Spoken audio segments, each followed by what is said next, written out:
¿Qué tal, chicos? Bienvenidos a la clase de esclerosis sistémica o esclerodermia sistémica. Vamos a hablar de esta patología que vamos adelantando un poco, ¿no? Es una patología en donde va a haber una alteración vascular y mucha fibrosis. Esas son las dos palabras claves, perdón, o dos puntos claves para poder entender de qué vamos a tratar en esta enfermedad. Entonces, como toda patología autoinmunitaria, tiene que tener unos factores predisponentes porque es una enfermedad multifactorial. Hay factores ambientales o factores externos y factores endógenos genéticos propios del paciente. Dentro de ellos tenemos el HLA. El HLA, recuerden que es el antígeno leucocitario humano, que también se va a asociar, ¿sí?, a esta enfermedad que es la esclerosis sistémica. Dentro de los HLA está en su mayor asociación el HLA-DR, o sea, es un tipo 2, ¿sí? B1, o sea, es el HLA-DRB1, ¿ya? Ese es el que se asocia con la esclerosis sistémica, ¿ya, chicos? Luego tenemos la PTPN22, que es la proteína tirosina fosfatasa no receptora tipo 22. Esta también se va a asociar con la activación de linfocitos T y B autorreactivos. Luego tenemos la proteína 1 del dominio del receptor NOT-like, o también conocida como NLRP1, ¿ya? Que es un componente del inflamasoma, un complejo que está involucrado en la respuesta inflamatoria y la activación del sistema inmunitario, ¿sí? La que genera una producción también de interleucina 1, ¿ya? En un primer momento, ya que forma parte del inflamasoma y un efecto de esta es producir interleucina 1. Luego tenemos otra que se asociaba también con el lupus, recuerden la clase pasada, que es el factor regulador del interferón 5, ¿sí? Este factor de transcripción regula la expresión de genes implicados en la respuesta inmunitaria, principalmente el interferón 1, y recuerden que el interferón 1 es un potencial activador de células inmunitarias, más que todo linfocitos. Luego tenemos el factor de transcripción de la activación de señal 4, conocido como STAT4. Es un factor también de transcripción que juega un papel importante en la transcripción de genes de la interleucina 12 e interleucina 23. Ambas citocinas ayudan a la diferenciación del linfocito T a un linfocito helper 1, productor de interferón gamma, que potencia aún más la inflamación. ¿Sí? Luego tenemos la BAN1. Ya, esta proteína se asocia mucho con la señalización intracelular de las células B, de los linfocitos B. Contribuye a la regulación y activación y funcionamiento de estas células B. Si es que hay una mutación en esta, genera una producción excesiva de autoanticuerpos, ¿ya? De autoanticuerpos. Luego tenemos el factor de transcripción del T-Box 21, perdón, ese es el de abajo, no el último. Tenemos el factor de necrosis tumoral de la superfamilia 4, el TNF-SF4. También es conocido como el OX40L, ya si es que te viene o te ha preguntado, OX40L también se le conoce a este factor de necrosis. Es una proteína que juega un papel muy importante en la activación de las células T, promoviendo más que todo promoviendo la coestimulación, la proliferación y la supervivencia de estos linfocitos T. Y para terminar tenemos el factor de transcripción de la T-Box 21, que también es un factor de transcripción que juega un papel importante en los linfocitos T helper 1, ¿sí? Ya que regula la diferenciación del linfocito T helper 0, el inactivo, a helper 1, el que produce interferón gamma.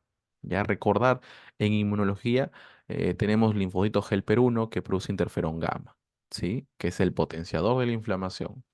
Dentro de los productos, perdón, dentro de los factores externos o ambientales o del entorno relacionados con las múltiples clasificaciones de esclerodermia, tenemos los productos químicos como son el sílice, más que todo como exposición prolongada al polvo, el sílice que se encuentra en el cuarzo y en otras rocas en pacientes más que todo que están en la mina. ¿Ya? Dentro de los metales pesados tenemos al plomo, al mercurio, al arsénico, como también expositores para desarrollar esclerosis sistémica como productos químicos. Dentro de ese metal pesado, ¿no? Vamos a encontrar el mercurio, donde es el que más relaciona con la esclerosis sistémica. Dentro de otras sustancias químicas inorgánicas, tenemos al cloruro de vinilo, que, em, perdón, forma parte de la producción de PVC, del policloruro de vinilo, forma parte de la producción del PVC, o sea, es un tipo de plástico, ¿no? Es un tipo de plástico, recuerden el PVC. El benceno es un tipo de hidrocarburo aromático que se utiliza mucho en el desarrollo de plásticos, en los pesticidas, en los combustibles. Luego tenemos el tolueno, este compuesto orgánico volátil bueno, se encuentra en las pinturas, adhesivos, más que todo pinturas y adhesivos que se utiliza a nivel industrial, ¿ya? Otro solvente industrial que tenemos, que se utiliza mucho en la limpieza de metales y que es también un desengrasante, es el tricloro etileno. Este también se asocia con la esclerosis sistémica. Dentro de los fármacos y drogas tenemos a la bleomicina. Ese medicamento es bueno, es un quimioterápico, ya es un agente quimioterapéutico. Luego tenemos la pentazocina, es un analgésico opioide que alivia obviamente el dolor. Ya el Taxol, medicamento también de tipo quimioterápico que se utiliza para el cáncer de ovario, de mama y de pulmón. Luego tenemos la cocaína, es una droga altamente adictiva, ¿no? De forma ilegal, que se utiliza también, bueno, en los pacientes drogadictos a este material, o bueno, a este compuesto. Dentro de suplementos dietéticos y supresores del apetito, ya tenemos el L-triptófano. Se considera un aminoácido esencial y se utiliza como suplemento dietético, ¿sí? Como suplemento dietético. Ya, chicos. El Macindol, ya el Macindol, más que todo, es un compuesto, es un fármaco que inhibe el apetito, mejor dicho. Luego tenemos a la fenfluramina, también es otro supresor del apetito, que antiguamente ya no se utilizan estos fármacos, ¿no? Porque se descubrieron que tenía mucha asociación con patologías como esta y otras, ¿ya? Pero son supresores del apetito, ¿sí? El dietilpropión, ya, este sí se utiliza actualmente para disminuir el apetito y es el tratamiento farmacológico de obesidad, ¿ah? Dietilpropión. Entonces, estos factores juegan un papel importante en la etiopatogenia como desencadenantes de la esclerosis sistémica. En la fisiopatología de la esclerosis sistémica tienen que ver cuatro pilares importantes. Uno, que se desarrolla autoinmunidad y con esto, consecuentemente, inflamación y luego fibrosis. Y que también la autoinmunidad me dé vasculopatía y también la fibrosis me dé vasculopatía. Entonces, esos cuatro pilares tienen que ver mucho con las manifestaciones clínicas de la esclerosis sistémica que vamos a ver más adelante. En otras palabras, todo comienza con un desencadenante que son los factores que hemos visto. Esos antígenos propios, más que todo, van a entrar en contacto con células dendríticas que producen interferón de tipo 1 que estimulan los linfocitos T helper 2. Y estos, recuerden, los linfocitos T helper 2, chicos, habíamos hablado de los helper 1 que producen interferón, pero gamma, ¿ya? El interferón tipo 1, que es el alfa, es diferente. El interferón gamma, que produce el del helper 1, estimula la inflamación por medio del macrófago de tipo M1, ¿sí? M1, macrófago proinflamatorio. En cambio, el helper 2 produce interleucina 4 e interleucina 13 que estimulan al macrófago de tipo M2 o macrófago alternativo. Es un macrófago totalmente distinto al M1 clásico. O sea, es antiinflamatorio y profibrótico. Es una fuente de una citocina que es fundamental en la esclerosis sistémica, que es el factor de crecimiento transformante beta, el TGF beta que ven como lo bota, ¿no? El macrófago M2. ¿Ya? A su vez, el interferón gamma, perdón, el interferón alfa va a estimular a la activación de linfocitos B a producir autoanticuerpos contra la esclerosis sistémica, bueno, contra más que todo múltiples órganos que tienen como antígenos, que vamos a ver cuáles son los autoanticuerpos. Un ejemplo, la topoisomerasa, el centrómero, ¿no? Que son estructuras intracelulares, ¿ya, chicos?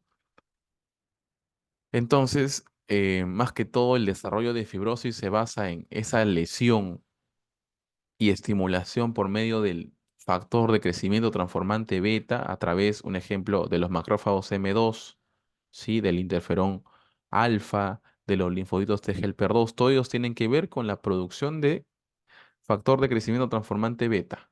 A su vez, aparte de que el macrófago M2 produzca bueno, produzca interferón, perdón, produzca factor de crecimiento transformante beta, este me sirve para estimular el fibroblasto, para estimular el fibroblasto. El fibroblasto se va a encargar, ya chicos, de la síntesis de tejido conectivo, la síntesis de matriz extracelular y acumulación excesiva, ¿ya? Esto se produce cuando existe más síntesis que remodelación, se llama fibrosis. Va a haber mayor tejido conectivo que ya en el órgano o tejido genera una alteración estructural y funcional, denominamos fibrosis. ¿Ok? Denominamos fibrosis. Con respecto a la lesión vascular, dentro de la esclerosis sistémica existe lesión endotelial, ¿sí? Lesión de las células endoteliales. Eso produce más que todo una disfunción del endotelio en donde lo vuelven procoagulante, proinflamatorio, ¿sí? Ya recuerden, la lesión endotelial genera que sea procoagulante y proinflamatorio. A su vez, la producción de especies reactivas de oxígeno, los famosos ERO, generan una remodelación de la pared vascular.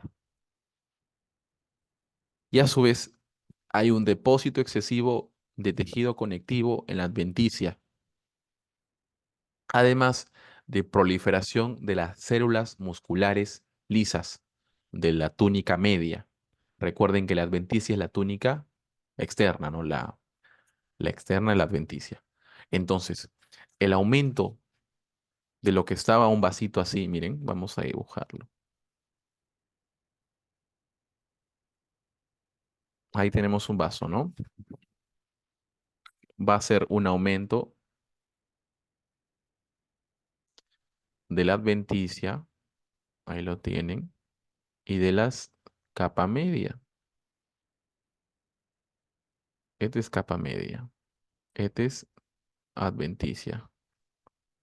Comparen en los tamaños. Esto era adventicia, esto era capa media. ¿Qué ha habido? Proliferación de la túnica media, se proliferan las células miocíticas o miocitos lisos. ¿Qué más? Hay depósito de MEC en la adventicia, tejido conectivo, y eso que genera uno más que todo estrechamiento luminal. Eso es el objetivo, ¿no? De esta patología, hacer estrechamiento luminal, ¿sí? A su vez, como el endotelio está protrombótico y proinflamatorio, ese estrechamiento luminal puede haber trombosis y genera múltiples obstrucciones vasculares, múltiples obliteraciones vasculares. Y eso de ahí me va a dar las manifestaciones vasculares que vamos a ver en la esclerosis sistémica. ¿Ya, chicos? Entonces, dentro de las manifestaciones clínicas vamos a tener el fenómeno de Raynaud. Punto aquí. El fenómeno de Raynaud no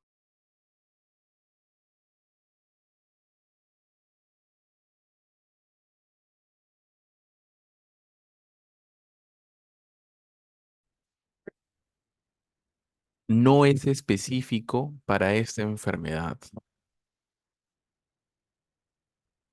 Ya, no es específico. ¿Por qué te digo eso? Porque el fenómeno de Raynaud lo van a ver en artritis reumatoide, en lupus eritematoso sistémico y en otras más enfermedades, como enfermedad mixta del tejido conectivo, que también forman parte de esta unidad, de estos temarios. El fenómeno de Raynaud, chicos, se desencadena ante el frío. Más que todo, ese es su punto importante en la anamnesis, ¿no? El paciente te dice, doctor, las manos se me vuelven de varios colores.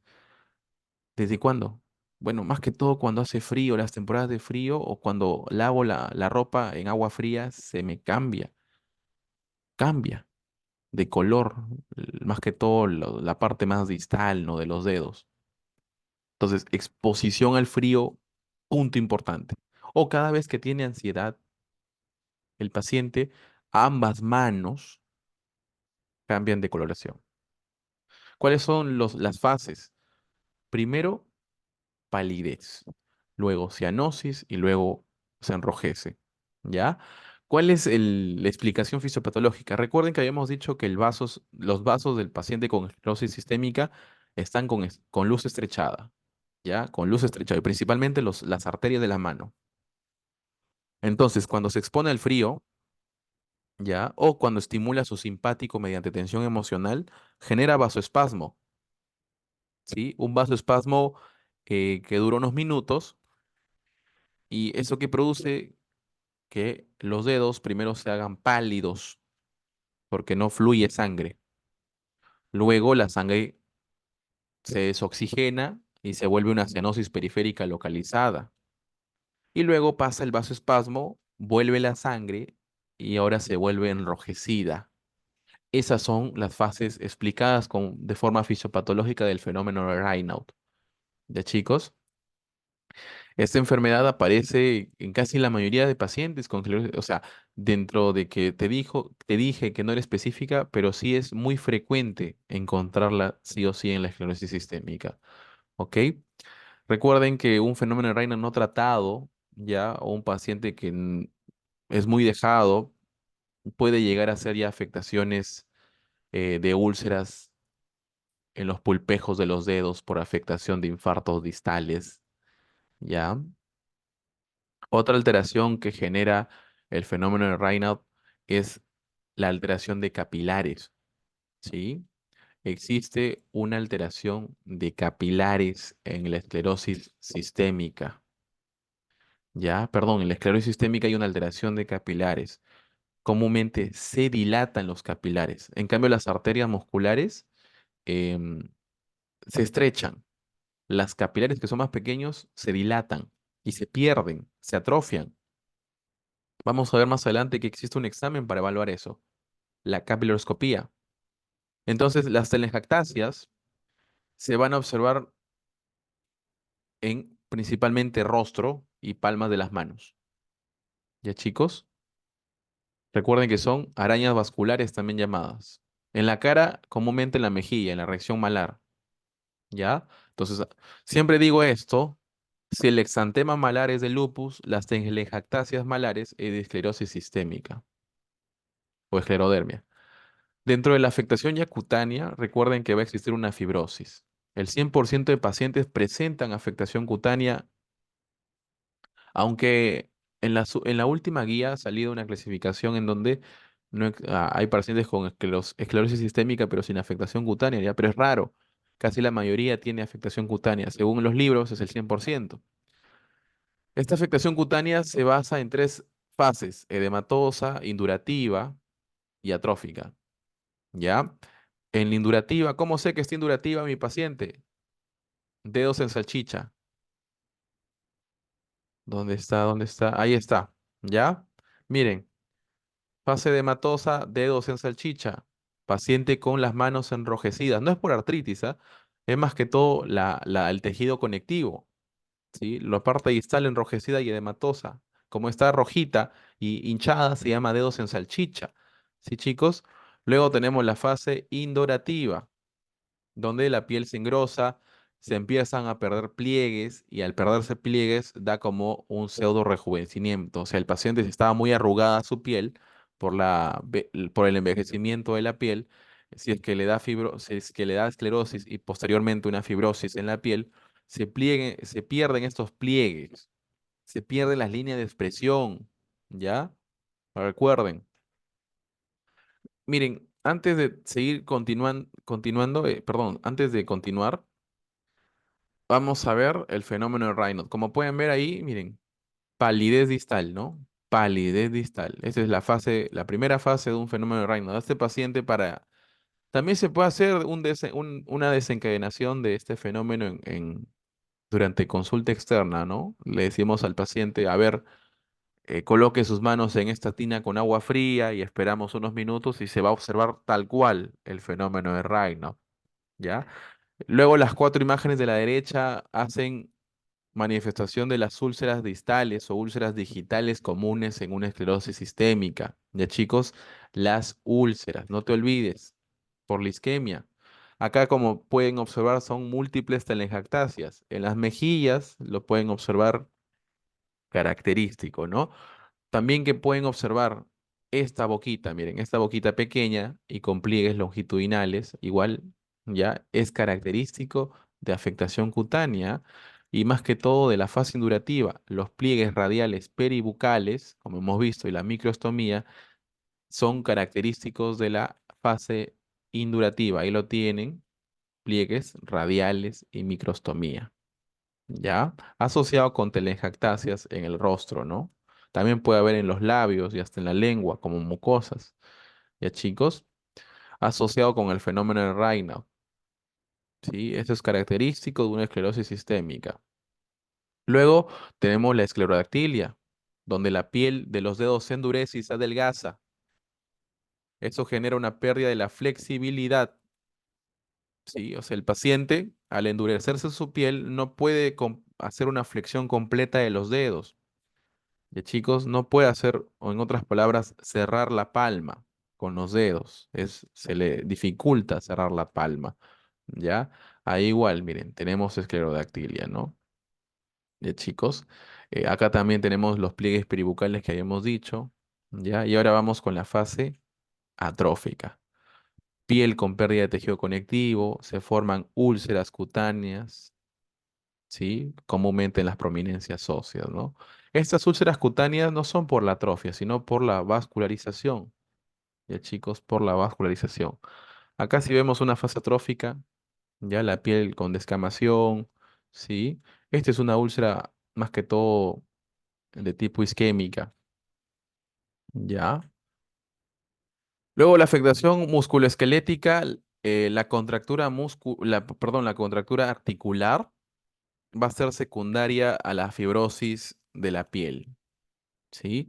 Las artralgias y mialgias son frecuentes y también se puede observar, y lo vamos a ver más adelante, la osteólisis de las falanges distales. Es característico de esta enfermedad, ¿sí? La reabsorción de hueso distal de las falanges, más que todo de las falanges distales.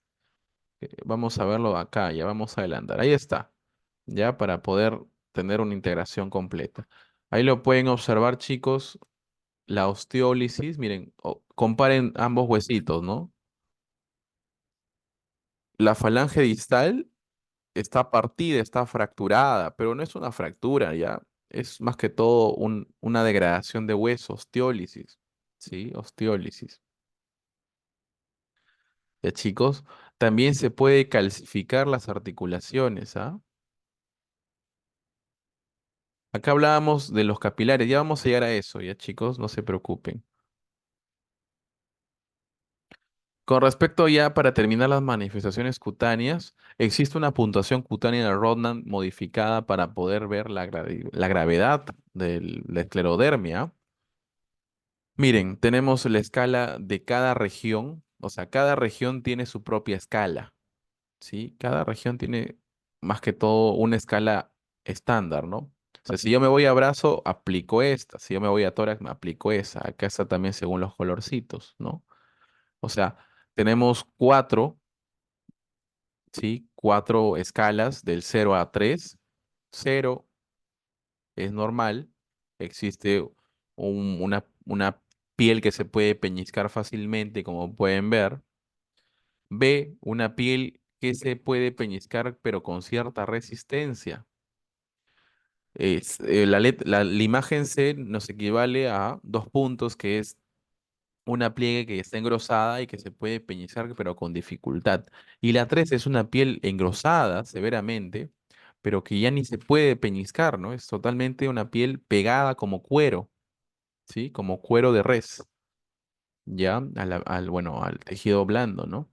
Ya, chicos, o sea, tú esto haces, yo lo que estoy haciendo que es peñiscar y ver los grados, en cada región, 17 regiones son 17 áreas anatómicas que tú tienes que aplicar esto, ¿sí? En cara, tórax, anterior, abdomen, brazos, dorso, dedos, muslos, piernas y dedos de los pies, de las manos y los pies, ¿sí?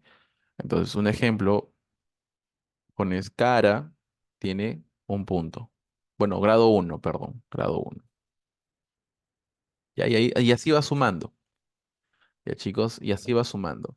El máximo valor es de 51, no sé, es el tope, ¿no? Pero a partir de 15 a 20 puntos se asocia con mayor gravedad la esclerosis sistémica. Otras manifestaciones que tenemos es la afectación gastrointestinal y hepática. A nivel gastrointestinal, recuerden, va a haber fibrosis en todo órgano. ¿Ya? Con eso te digo todo. Entonces, ¿qué va a haber? Fibrosis esofágica. El músculo se fibrosa o el tejido conectivo se deposita entre el músculo y no permite un buen peristaltismo. Así que va a haber disfagia sólidos. Ya, no te olvides, patología o problema de salud más resaltante a nivel gastrointestinal, disfagia sólidos. Es una disfagia mecánica, ya producto de una alteración de la motilidad. ¿Qué más tenemos? Cuando se fibrosa el esfínter esofágico inferior, hace una insuficiencia, no se cierra, por lo que hay enfermedad de reflujo gastroesofágica secundaria a esa fibrosis del esfínter esofágico inferior, ¿ya chicos?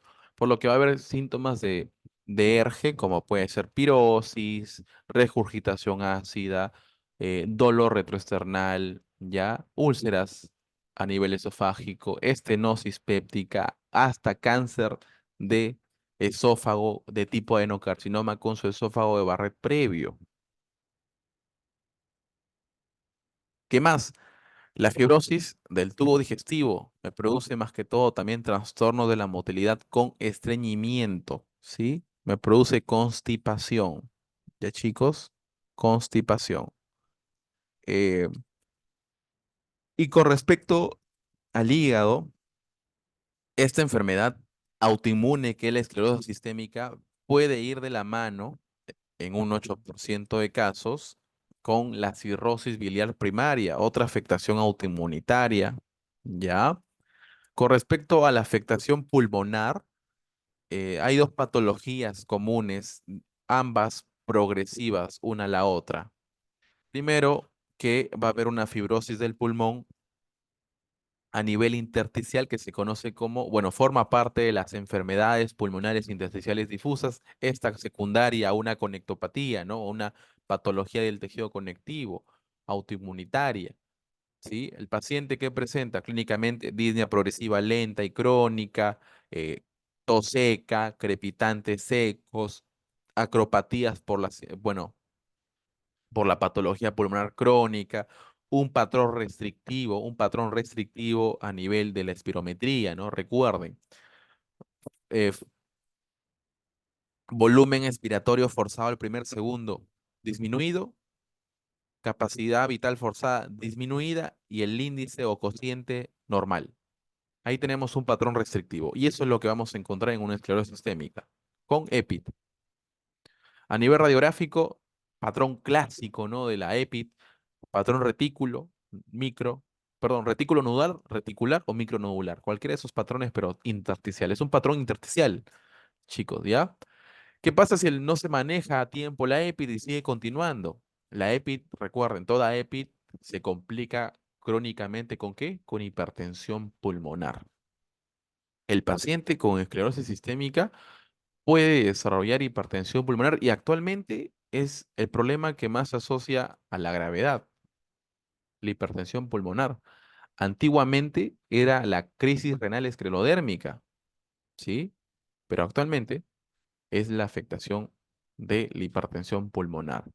La hipertensión pulmonar, chicos, se diagnostica ya en base a la disminución de la capacidad de difusión del dióxido de carbono, mayor de más del 15% disminuye, Y luego, sí, y luego, ya chicos, tengo que hacer una prueba invasiva, un catéter venoso central que me mida la presión arterial pulmonar media, la resistencia vascular pulmonar y la presión de clavamiento de la arteria pulmonar.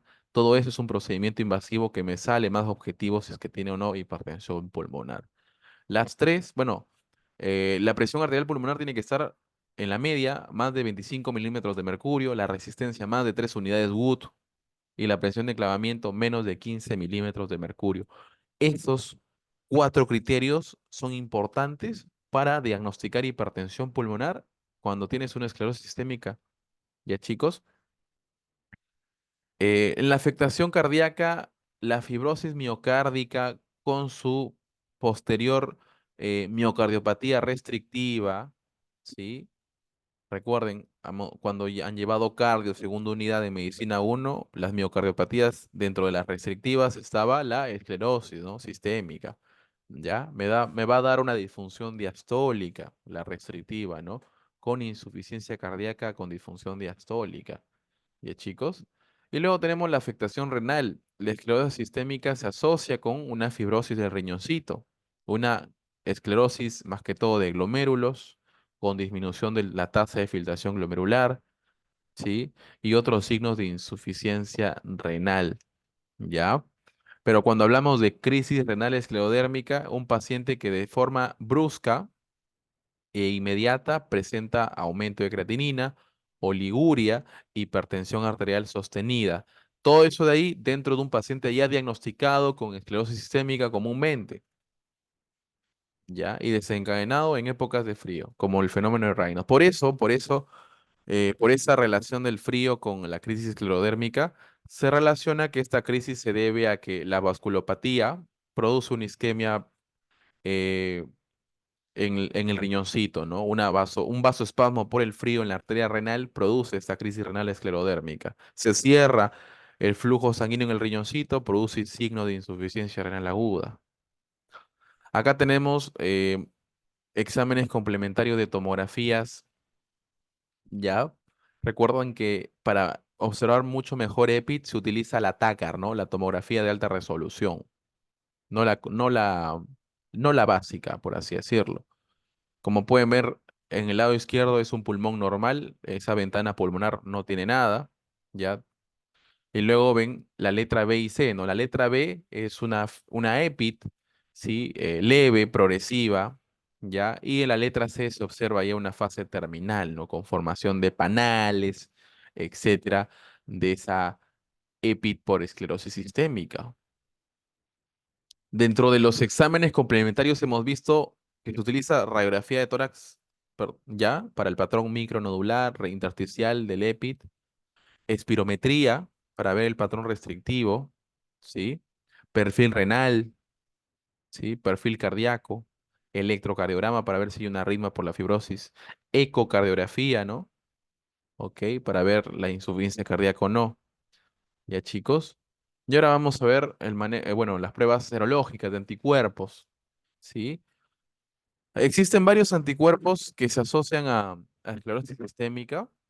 Dentro de ellos vamos a ver que el 60% se asocia con el anticuerpo anti-CL60 o también llamado topoisomerasa 1. Ese sí se asocia con la esclerosis difusa, ya, con la difusa, ¿sí? Con la difusa. ¿Ya, chicos? Eh, Luego también tenemos al centromédico. Esos dos son los básicos. Ya, esos dos son los básicos, chicos. Esos dos se piden nada más. Ya, el resto es un plus. Como ven, el porcentaje es muy bajo, ¿no? Pero el anti-CSL70 y el anticentromérico son los dos anticuerpos por excelencia para esclerosis sistémica.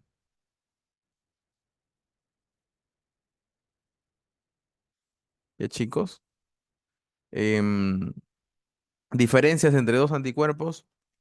El anticentromérico se asocia a mejor pronóstico. ¿Sí? El anti-CSL70, perdón, o topoisomerasa 1 se asocia a peor pronóstico. Otro examen complementario es la capiloroscopía periungual.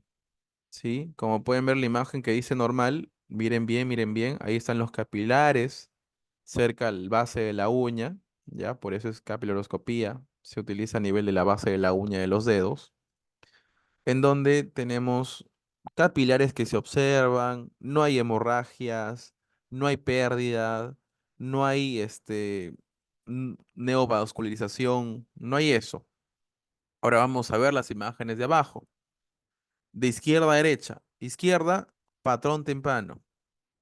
¿Qué vamos a observar? Un capilar gigante. Acá lo tenemos.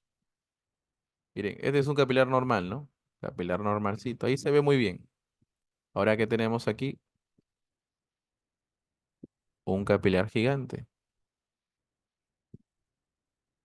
Ya, vean el tamaño. Esto que estoy dibujando es tamaño real, ¿no? Ahí está. Comparación.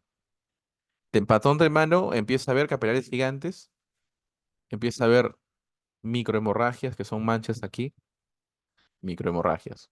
Ya, pero no hay pérdida capilar. Ahora, en el patrón activo encontramos microhemorragias, ¿sí? Gigantes, capilares gigantes.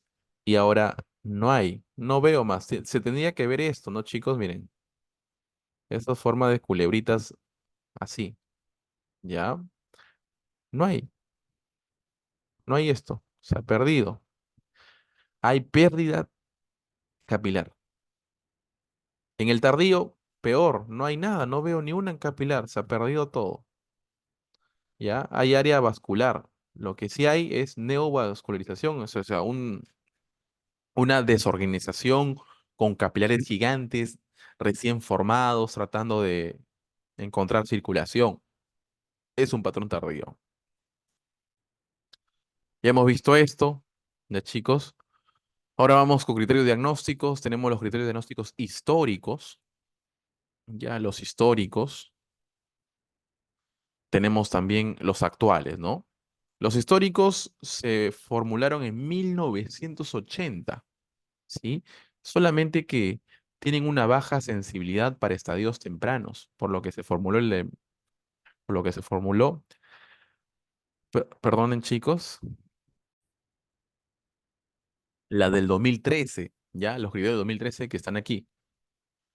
Para recordar nada más, básicamente se diagnosticaba esclerodermia cuando tenías, em,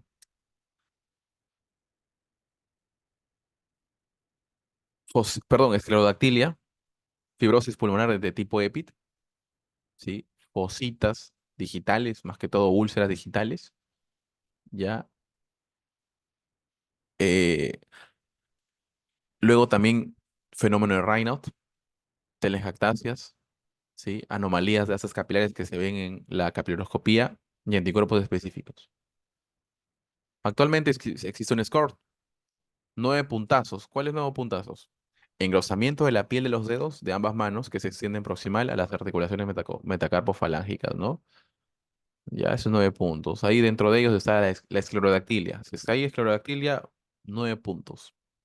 ¿Qué más? El engrosamiento de la piel de los dedos, enrojecidos y edematosos. Dedos hinchados, también llamados dedos en salchicha, ¿no? 2 puntos. Ya. La propia esclerodactilia, ¿sí, chicos? En sus primeros estadios, cuando más que todo afecta a nivel distal de los dedos, hablamos de 4 puntos. ¿Ya? Luego tenemos las úlceras en la punta de los dedos, 2 puntos. Cicatrices puntiformes en los dedos, 3 puntos. Telangiectasias, 2 puntos. Anomalías en la capiloroscopía, 2 puntos. Hipertensión de la arteria, bueno, hipertensión pulmonar, 2 puntos. Y enfermedad pulmonar intersticial difusa, 2 puntos. Fenómeno de Raynaud, 3 puntos. Y la presencia de anticuerpos, ¿ya? Es 3 puntos. ¿Sí? Recuerden que puede ser los anticentroméricos o los antitopoisomerasa, también conocidos como SL70. ¿Sí, chicos? Luego de haber diagnosticado, se puede clasificar o hacer subgrupos clínicos de esclerosis sistémica. Se puede clasificar en limitada y difusa. La limitada conglomera a un tipo 1 y tipo 2. La tipo 1 es una fibrosis que solamente afecta la parte o las regiones distales del tronco, cabeza, manos y pies. En cambio, la tipo 2 ya es una lesión que afecta más que todo hacia lo proximal, ¿no? Hacia rodillas, hacia codos, ¿sí? Esa es la fibrosis de la piel más que todo. Ya, esa es limitada, hablamos de solamente piel. La difusa es, obviamente afecta a cualquier región y afecta a órganos internos, ¿sí? Se define como estadios tempranos de esclerodermia cuando aparecen ANAS positivos, alteraciones en la capiloscopía y fenómeno de Raynaud, ¿sí? Hablamos de forma limitada, o sea, la tipo 1 o tipo 2, dependiendo qué regiones afecta, hasta los codos o rodillas, etcétera. Em, cuando hay fenómeno de Raynaud, cuando hay afectación cutánea, sí o sí, cuando hay anticuerpos anticentroméricos y hay capiloroscopía alterada, y la presencia tardía de afectación visceral. Es de forma limitada. Forma difusa. Fenómeno de Raynaud, de aparición reciente, afectación cutánea, afectación visceral de forma temprana, anticuerpos antitopoisomerasa 1 o anti-SSL70 y los capilares alterados, ¿no? Eso de ahí, chicos, son los estadios clásicos. Bueno, los estadios clásicos es limitada y difusa, ¿no? Se agregó la temprana, ¿sí? O la preesclerodermia, o también se agregó la esclerosis sistémica sin esclerodermia, donde hay fenómeno de Raynaud, hay afectación visceral, hay anticuerpos positivos, pero no hay afectación cutánea, ¿sí? No hay afectación cutánea. Luego tenemos una escala de gravedad que se conoce como la escala de gravedad de Metzger, ¿sí? ¿Qué tenemos? Uno, síntomas constitucionales o generales. Que el paciente pierda peso, ahí están los porcentajes y su puntaje asociado, valores de anemia, hematocrito y hemoglobina, manifestaciones, ¿sí? Vasculares que van desde un fenómeno de Raynaud que requiere vasodilatadores y que se maneja muy bien hasta la gangrena distal de los dedos. En la piel, ¿sí? En la piel, la puntuación de Bresner, ¿se acuerdan la puntuación de Bresner? Ahí está, ¿no? Más de 15 puntos se asocia a una lesión moderada, más de 30 a una lesión grave, más de 40 terminal, ¿ya? ¿Qué más? La articulación, más que todo, se mide la distancia desde la punta de los dedos hasta la palma en flexión, ¿sí?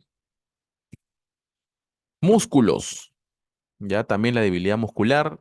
em, También se evalúa el tubo digestivo, ¿sí? Recuerden que cuando existe una fibrosis completa del tubo hay un síndrome de malabsorción, ¿ya? Que sería un caso grave. En los pulmones ven esos valores de DLCO, ¿sí? Capacidad vital, ¿no? Hablamos de patrones restrictivos asociados con hipertensión pulmonar, ¿sí?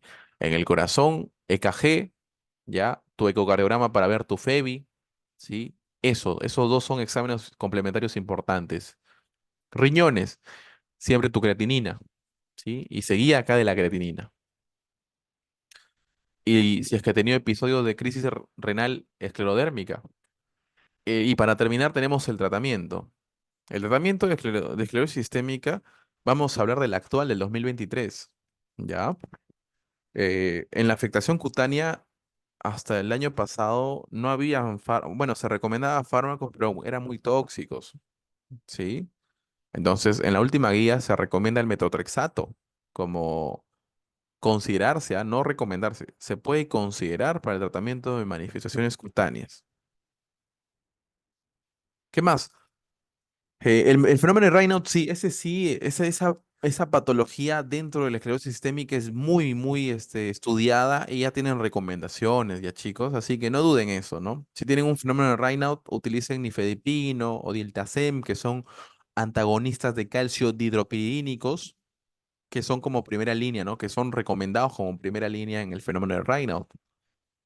Otros que se utilizan para las alteraciones vasculares son los inhibidores de la fosfodiesterasa 5, como el cinalafil, ya, o el todalafil, ¿ok? Otros que ya se utilizan en un fenómeno Raynaud grave, que se asocia con úlceras digitales, ¿sí? Acuerden eso, fenómeno de Raynaud grave con úlceras digitales asociadas. Ya tenemos los análogos de prostaciclina, como el hilopros endovenoso. Tenemos también los propios inhibidores de fosfodiesterasa 5. Tenemos también el antagonista del receptor de la endotelina, ¿sí? Como el Besentan. El Bosentan eh, es un fármaco usado en esta enfermedad. Es reciente, ¿sí? Y se recomienda en pacientes con muchas úlceras digitales y resistentes a los manejos farmacológicos que he mencionado. Es como el último, ¿no? Que se utiliza. Para hipertensión pulmonar tenemos como primera línea y los más recomendados al Bosentan y sus primos, que son antagonistas de la endotelina. También tenemos los inhibidores de la fosfodiesterasa 5, a un estimulador de la guanilato ciclasa y también a la propia prostaciclina, ¿no? No análoga, sino la propia prostaciclina endovenosa. En pacientes con EPID, ¿sí? En EPID ya, se debe considerar el manejo con ciclofosfamida, pulsos mensuales, endovenosos. En un paciente con crisis esclerodérmica, se recomienda de forma inmediata utilizar IECAS.